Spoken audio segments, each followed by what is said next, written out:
It's a very sombre start to Racing to Win today. We do have Sha Tin racing coming up on Sunday, but firstly, all of us at the Hong Kong Jockey Club offer our condolences to everyone who's been affected by the terrible tragedy in the Tai Po fire, and heartfelt condolences from everyone at the HKJC on what has been a very, very tough 48 hours in Hong Kong. We do have the boys in the studio with racing going ahead, Paul Lally and Tom Wood. And Tom, what is some of the highlights on the track? Yeah, there's some good racing coming up at the weekend. So Mark, hello to you and to everyone. Of course, we've got two Class 2 races. One is over ground. There's one over 1,000 metres as well. There's not too many 1,000 metre specialists in that race, but also in the race over 1,600 metres, Sagacious Life. He was an impressive winner at his debut. That was in Class 2. Whether he can back that up again with J-Mac on board, that remains to be seen. He has a lot of extra weight on his back. Paul Lally joins us. There's a bit of a 4-year-old series angle throughout the meeting too. Yeah, especially that last race, the Class 3, you've got horses like Beauty Bolt, Dazzling Fit, looking at Derby sort of prospects for them, or getting into the 4-year-old series. So it's always a good betting race, the last one. It's going to be plenty of action there. Here are the meeting details for meeting number 24. We've got a 10-race program. 12:45 earlier start time. There is an international simulcast race throughout the day. And the race that we focus on the show is race number 7, the Class 2 over the 1,600. We'll have more on Sha Tin in part 2 of the show, but it's time to talk HKIR right now, and our special guest joins us. It's British form analyst and friend of Hong Kong racing, Graham Cunningham. Welcome back to the show, and it's almost international time again, Graham. Hi, Mark. Hi, everyone. Yeah, can't wait to get back. Looking forward to a very, very exciting weekend. You wouldn't get a massive price about all 4 of last year's IR winners doing the job again, would you? Not at all. The Sprint and the Cup with Kaying Rising, and also Romantic Warrior. We'll start with the Vase though, Graham, where the internationals look to have a very good hand in this race. Los Angeles at the top of the ratings with 123. Rifa, last year's winner, Giavolotto. Let's start on Los Angeles. He hasn't won since May. He's a member of the O'Brien stable. Where's his form at leading into this race in Hong Kong? That's a very good question. And I think the answer is probably hazy at best. Go back to the spring. Pick him up in the Tattersalls Gold Cup, Group 1 race in the spring in Ireland. This is high-class form.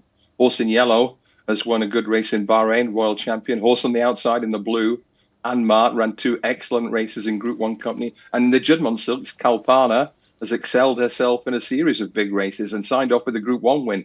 On the far side, the big black beast, Los Angeles. Look how tough he is.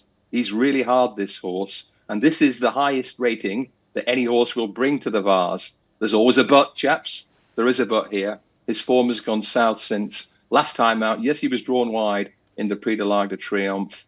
He had to work hard to offset that draw, but he checked out very tamely. And 17th of 17, beaten 22 lengths in the Arc. It's a long way back to win a Hong Kong Vase from there, gents. And now we can talk about the Arc, just to dissect the Arc there. Saucy, a fantastic third. Giavolotto, anyone that you talked to last year, Graham, that would listen, you told them Giavolotto was going to win the Vase. He's coming back again. How do you see the Arc and these horses coming into the race in December? Well, we'll see Los Angeles fading badly. We'll see Giavolotto towards the far side in the noseband, second from the left, and we'll see Saucy in the mid-pack, white sleeves and cap in the Wertheimer colours, and they flash past the post together. Now, the Arc has been a pretty good springboard to the Vase. Monsieur Fabre, Andre Fabre, went close with Flincher. Saucy is representing him this time. There you see, there's nothing between them. What I would say is that we know Giavolotto is very well suited to Hong Kong racing conditions, good pace, fast ground, and he scythed through the field to win really impressively 12 months ago under Rashid Murphy. He's back at least as good as ever. Therefore, he deserves to be favourite in my book. Saucy is a high-class horse. He's run very well in 2 Arcs. He's won 2 Group 1s this season back in the spring. And it could be a bit of history if he wins. Andre Fabre has won this race 3 times.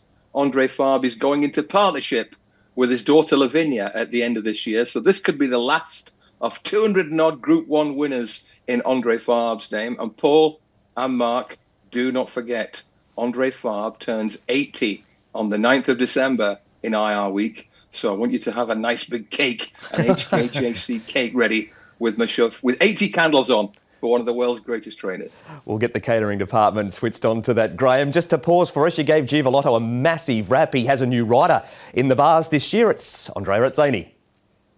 It's obviously a great ride to get. He obviously won the race last year very impressively. I was lucky to be able to go and ride him in the Arc, and once obviously he ran in the Arc, he obviously ran a brilliant race, and then obviously there was a chance of me of riding him here in the Vars, and yeah, so glad to get the leg up on him.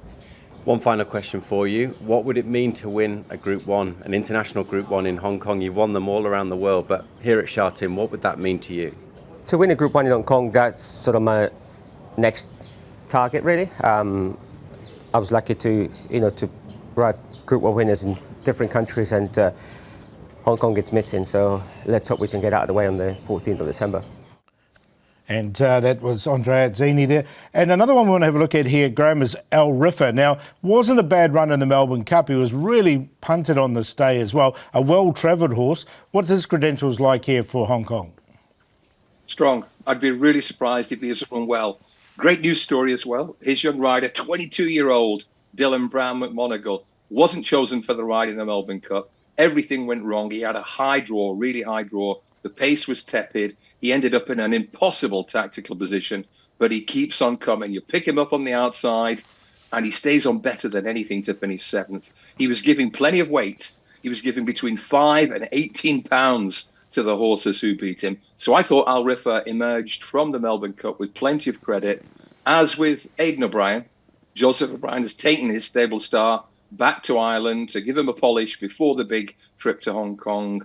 And with a better tactical setup in the Hong Kong Vars, I would see Al Riffa, from a European point of view, gents, as the main danger to Giavolotto. And Dylan Brown McMonagle, keep a very close eye on him, 22 years of age. What better way to put your name in lights with the Hong Kong owners and trainers ahead of a 3-month stint, which starts on New Year's Day, than to go close or even win the Vars on Al Riffa. And there's a serious chance that he might do that. Absolutely, Graham. We'll move on to the sprint. The Europeans very, very strong when it comes to the Vars. But Tom, the Hong Kong sprint for Longines HKIR rising. He's got a hoof. 3 hooves on the trophy, surely. He pretty much does. And Graham Cunningham coming here out of the US, out of Delmar. He's a 9-year-old. We know these Northern Hemisphere sprinters don't have a good record in this race. Yes, you've touched on the absolute crucial point there, Tom. There is a long, long history of pretty good sprinters, good quality sprinters coming from Europe to tackle the Hong Kong sprint. And then 2 things happen. They go off at a massive price and they run accordingly. Soul Power was the one who did best. He was a respectable second to Lord Kanaloa all these years ago. The good thing about Cardem is he's very capable of running well at big, big prices. I think he was 80-1 when he won his Group 1 at Ascot a couple of years ago. And with Dettori on board, he ran really well in the Breeders' Cup Sprint. But I would have to be wearing my most rosy-coloured European spectacles to tip him to beat the mighty HKIR Rising. All right, we'll move straight on, Graham, now to a look at the mile, and this is the path that Voyage Bubble is going to take. Soul Rush heads the list, one of the internationals, and Docklands, he's already arrived. He's over in the quarantine facilities. We've got the line in winter for the O'Brien team, and right down towards co-partner Prance, Patch of Theta, and My Wish. But we're going to start with Docklands, Tom. Yeah, and he comes out of course, winning at Ascot over the Royal Ascot meeting there, Graham, the Queen Anne Stakes. And he's obviously, of course, been to Japan. I didn't think his run the other day was too bad in the Mile Championship. No, it wasn't. He got in a pretty ordinary tactical position and could never really recover. But this is Docklands' brightest day in the sun so far. He's got a very good record. Extremely good record on the straight mile at Royal Ascot. Mark Zara took the ride here, and the horses in and around him, Rosalian, notable speech, etc. We know that they're genuine Group 1 animals. So that was his best day so far. He's had a couple of defeats since, but he did run very well again, back on that straight mile at Ascot, when I think he was 4th in the QE2. That's another race I think we can look at, because Aidan O'Brien's The Lion in Winter was just ahead of him that day. What did you think of his last performance, Graham, the Lion in Winter? Obviously, he's only a 3-year-old. He's by See the Stars. He's another one to come out of the Breeders' Cup when he ran 3rd over there. Yeah, pick him up third from left, the line in Winter, travelling well. He's got a slightly awkward head carriage. He was winter favourite for the Guineas and the Derby. He had a setback. He hasn't won this year, but he's really clicked and run 3 very good races back at a mile. Docklands, you can see, chasing in the white sleeves, white cap, almost gets up to challenge him late on. Didn't have quite the same track position. These horses are very closely matched. There's something about the line in Winter that suggests he'll run well, perhaps without winning, but I think he'll run well. It's his last chance to win a Group 1. He hasn't snagged one yet. Docklands, the potential negative for him is that he had a go at the mile last year. As you know, he was sent round at 60-1, and I think he finished about 12th behind Voyage Bubble. Look at the ratings. Voyage Bubble 121, Soul Rush 121, Docklands 118, the line in Winter 118. This is a highly competitive mile. The line in Winter, certainly a place chance. Docklands needs to better what he did 12 months ago. One more to look at, Graham. It is the Cup, and lying in wait for them is Romantic Warrior. Calandagan remains in the field, but it's doubtful that he will be here. So we've got horses like Galen and Kissy Sanapol waiting to take on Romantic Warrior of the International Brigade. Yeah, Kissy Sana's an interesting one for me, Graham. She comes out of a third last start at Ascot. We can never underestimate the French when they get here, though. Absolutely. And she's not Calandagan, but she is a stablemate to that horse, and she is a Group 1 winner. She snagged a Group 1 at Deauville in the summer. That was a 4th pretty good win on the trot. And this performance, behind Kalpana and Estrange, in that Fillies and Mares race, Group 1 race on Champions Day, was pretty good. So she has a rating, I think, of 116, but don't forget she also gets the sex allowance, and the places are definitely up for grabs in this year's Cup. So I think she's capable of running a pretty solid race. It would take a real leap to think that she can trouble a peak form Romantic Warrior, but it's good to have a Euro down there, and she is a filly with genuine French Group 1 form. Graham, before we let you go, you had Givalotto last year, all over him. What's the Graham Cunningham pick of the internationals this year? Yeah, it might be Groundhog Day, you know. Actually, I'm going to have to go for the Vase because it's the most competitive race on the card. It's the strongest Euro race on the card. I'd be amazed if Givalotto doesn't go close again. He's at least as good as he was last year, potentially a pound or two better. But it's Hong Kong, so I get greedy, try and snag the Quinella with Givalotto, and I'll riff her 1-2 for Britain and Ireland. And don't forget Italy in the Vase. Graham, great to have you on the show, and thanks for the insight on the internationals coming from the northern part of the world, and we'll see you in Hong Kong very, very soon. See you next week, lads. Don't forget that cake for Misha Farm. A big thanks once again to Graham for joining us on Racing to Win. Break time now. We'll come back right after this and preview Sha Tin on Sunday.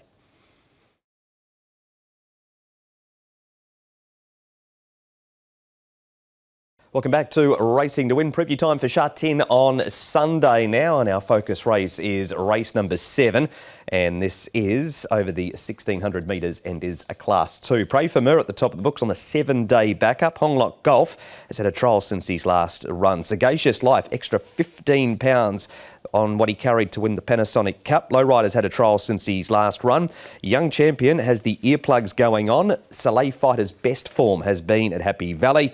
We've got Chuchia Spirit up in trip. Sky Heart, lightweight and a good draw. And Shanwa, Shadow Roll Off, blinkers go back on him, Paul, as we see the speed map appear on screen. Yeah, look, there's plenty of pace in this race as well. Pray for Mir from the wide draw, Avoid Samurai from an inside draw. Both really like to lead, so they should set up some good fast sectionals. Soleil Fighter, his natural is to go forward as well. He's got a big run to see if he can slot in. I thought Steps Ahead and Sky Heart will get the perfect runs just in behind, all the way back to Mickley, who should get the race run to suit this time. Tom's our man on the interviews today and spoke to Matthew Chadwick, who rides Pray for Mir. Matthew, Pray for Mir on a backup from the Jockey Club mile last week. Significant drop back in grade this week. How do you feel about his chances, even though he's got gate 14? Look, he's very fit, he's very healthy. Unfortunately, the last couple of times the race hasn't been run really to suit. Last time he was on the fence without cover, and the other one outside him just put a bit of pressure on him. And both times he hasn't run well, that's happened, so hopefully he can get a better run this time out. There are a few other sort of pace influences in the race, but can you get across from that wide draw? Time will tell. He's got enough pace. As far as I know, he's put up well. I said he's fit, he's healthy, so there's nothing wrong with him. So we'll be right now trying our best. He's usually a pretty honest horse, isn't he? Yes, he gets the right run. He always puts his heart out there and he puts the right foot. So if he can get a nice run in transit, there's no reason why he shouldn't run well. Matthew Chadwick on Pray for Mer there, who we did see 7 days ago. And here he is running fifth, going back to the 9th of November. Tom, this was in the Sasa Ladies Purse. He leads them for home here. He does, and he does a good job to lead for as long as he did here. And he's going to be obviously coming back significantly here in the grade. He's been racing in Group 2 and Group 3 races. He loves racing 1,600 metres, two-time course and distance winner, a couple of minor placings as well. But the fly in the ointment, Paul, would have to be Voyage Samurai, and it's just going to hinder him at the front end, I feel. Yeah, and they could end up getting into a bit of a speed battle. He's got to carry the 135 as well, which is a little bit of a problem. And Salil Fighter, he's another one that can put pace into the race as well. They might run this pretty fast, the 1,600 metres. We've got plenty of horses, Paul, coming out of this replay. Sky Heart had a wide draw and had to work. Sagacious Life, first up, perfect trip on the rail. Nothing on his back to win the Panasonic Cup. He'll know about it this week, though. Yeah, look, he was a big price too, so he hadn't really done too much leading into it. But look, it was a strong win from him. The last 50 metres in particular was very good. I think Steps Ahead and Sky Heart and big improvers out of this. They're both going to get perfect runs in behind, and you can see Steps Ahead fighting on the inside. He was only just beaten late with the horse with the light weight. So Steps Ahead for me into this. I'm going to give Honglock Golf one more chance here. He certainly wasn't going to win that race. He probably wasn't going to run top three, but this interference here from Steps Ahead when he cannoned into him there, and it was a concertina effect for a few there as well, that certainly wouldn't have helped him. He's got barrier number one. He has had a trial since his last start. He ran sixth in that trial. He's gone typically well in this grade before. He's off a rating here of 96. So just from the inside draw, hoping he can find and recapture his best form. That is a Honglock Golf. Tom is referring to a trial, Tom, of Sagacious Life since this victory. This is up at the Chung Fa Turf Trials. Gets the head on the side all the way down the straight here. He does a bit in this, doesn't he? He obviously was about midfield when he lined up and won. He got home in the quickest sectional, but he only had 108 pounds on his back, Paul. He's got another 15 to carry this week. I didn't have him in first up, and I'm not going to include him second up either. I'm going to keep him safe, but just on a minor line, because there's obviously ability there. He's come out and won off that race, and he's come out and trialled well again since. So, look, he did, he was a prolific winner before he did get here overseas. So, I'm going to keep him safe. He's trained by Pierre Ungpool, and Pierre's stats appearing on screen right now. Last 10 meetings, he's had 6 winners. So after a slow start, things are trucking along much better. Yeah, look, they're going really well. His horses are running, as you can say, up to really good standard there.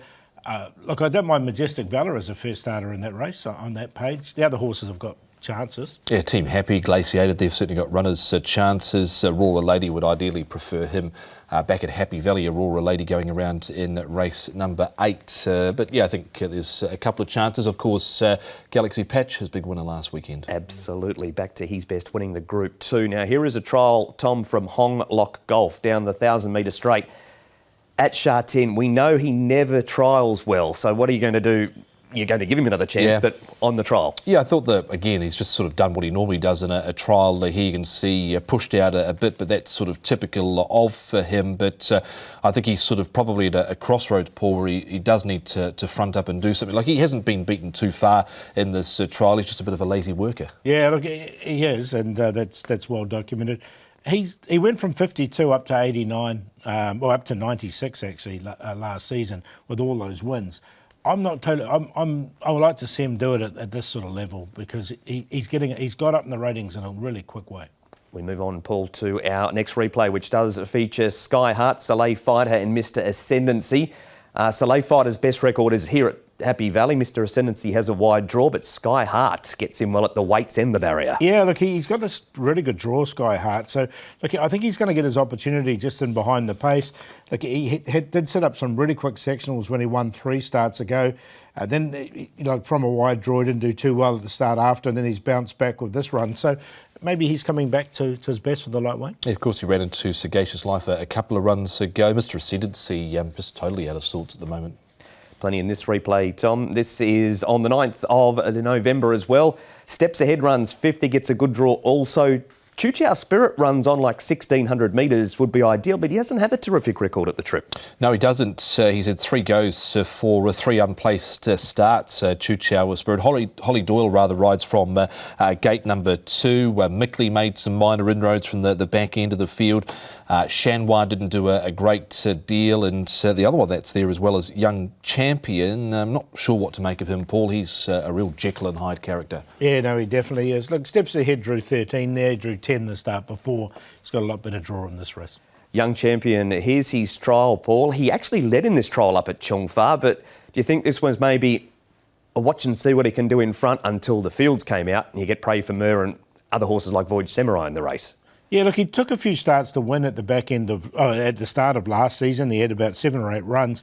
He hasn't done too much in his 4 runs to date, so I'm just going to watch him in this. Yeah, he never really got involved last time out. There was nothing wrong with the trial. Keith Young partnered him in this trial, and he is going to partner him from barrier number 9. But a 3-time winner, those wins, though, have been hard to sort of catch for punters. Low Rider, a winner 2 starts ago, Tom. Talent's Ambition runs second in this trial. He's won on the turf in Australia, but he hasn't brought that turf form to Hong Kong as yet. Definitely don't think he's the worst in this race. He ran on nicely in this trial, as you're about to see here, and he chased home Sagacious Life last time out. He was only beaten 2.5 lengths there. On Low Rider, couldn't back up that win, but was keen the first turn, wanted to be more forward, but they ended up quite a long way back with him last start. Yeah, they did with him, and he did win. That was at Happy Valley, though, as well, those 2. His win's been at Happy Valley. Excellent race, Paul. Really good race, and there's plenty of chances in the race. I'm going to go with Steps Ahead, though. I think he's from the draw, he maps perfectly, as does Sky Heart. They're both going to get perfect runs. We'll give Sagacious Life, see if he can back up that win last time, and Mickley should get the race run to suit with all the pace in the race. 4, 12, 3 and 14. Give Honglok Golf another chance again from barrier number 1. He got knocked over in the straight last time out. Wouldn't have won, probably wouldn't have placed, but it certainly wouldn't have helped his chances last start. Honglok Golf Steps Ahead, I think, is a danger. He was involved in that incident with Honglok Golf last start. Sky Heart and to Talent's Ambition, he might be a decent price in the race for the multiples. So 2, 4, 12 and 9. That has been the boys' selections for race number 7 near the end of the show. Now a reminder, everything you need is on the website, hkjc.com. Click on audio and video for race-by-race analysis. Paul, what is your best? I'm going to go with another one I've done before, actually, the Golden Knight. He's ready to win this horse. He just ran into a really good one last time and a really well-backed horse that was well-rated, Bucephalus, but I think he can win here, the Golden Knight. And as far as the value bet is Metro Power. He's coming onto the all-weather for the first time with blinkers on. This is what happened when they put blinkers on him for the first time. A very easy win from him. Did place a couple of times over the 1,200 metres. He'll step up to that distance. I think out of a American-bred mare, he looks well placed here on the surface. So we'll give him a chance there. And the play will make in the last with Beauty Bolt, Dazzling Fit and Blazing Wukong. Fantastic race to last. Well, good segue there for Blazing Wukong in the last event on the programme. He's on a 7-day turnaround, roared home last week, of course, did Blazing Wukong, so he's up here off a rating of 60 with a lightweight for Andrea Razzini. Golden Dream is in race number 4 on the programme, and he wasn't the worst of runs at his debut run at Happy Valley. Missed the kick a little bit, but it was staying on at the end. And down the straight, Class 2, Magic Control, Colourful King and Crimson Flash, a last start winner the play for race number 8. The race we have previewed on the show, race 7, number 12, Sky Heart, Alexi Bedell, Casper Founds, 4 wins from 15.